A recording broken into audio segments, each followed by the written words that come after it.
கோபப்பட்டவன் வந்து லாபப்பட மாட்டான் அப்படின்னு சொல்லுவாங்க. நம்ம சூப்பர் ஸ்டார் கூட சொல்லுவார், ஐயா என் பேர் மாணிக்கம், எனக்கு இன்னொரு பேர் இருக்குது பாஷா அப்படிங்கிற மாதிரி. கோபம்னாலே அதுக்கு இன்னொரு பேர் இருக்கு, என்னன்னா நஷ்டம். ஆனால் அப்படி தெரிஞ்சும் பல பேர் வந்து நம்ம கோபத்துக்கு ஆளாயிரம், கோபப்பட்டுறோம். ஏங்க ஆசைப்பட்டாங்க கோவப்படுறோம், சூழ்நிலைங்க அப்படி அமைஞ்சிருதுங்க, அதனால தான் கோவப்படுறோம். என்ன முட்டாயாக வாங்கி சாப்பிட்றதுக்கு ஆசைப்பட்டு யார் ஆசைப்பட்டு கோவப்படுறா? அதான் சிலர்லாம் பார்த்தீங்கன்னா கோபப்படமாட்டேன் அப்படிங்கிறதே ரொம்ப கோபமாக பேசுவாங்க. சோதிக்காதீங்கடா, கோபப்படக்கூடாதுன்னு இருக்கேன், பொறுமையாக இருக்கணுங்கிறதுக்காக இருக்கேன். கோபப்பட்டேன் ஆனால் கோபப்பட மாட்டேன், பொறுமையாக இருக்கேன் அப்படிம்பாங்க.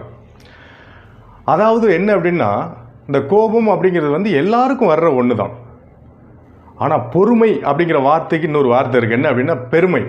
இந்த பொறுமையின் பெருமையே எங்கே இருக்குது அப்படின்னா, கடைசி வரைக்கும் பொறுமையாக இருக்கிறது தான். கடைசி வரைக்கும் யார் பொறுமையாக இருக்காங்களோ அவங்க பெருமையாகவும் இருப்பாங்க, புகழோடும் இருப்பாங்க. மீண்டும் சந்திப்போம்.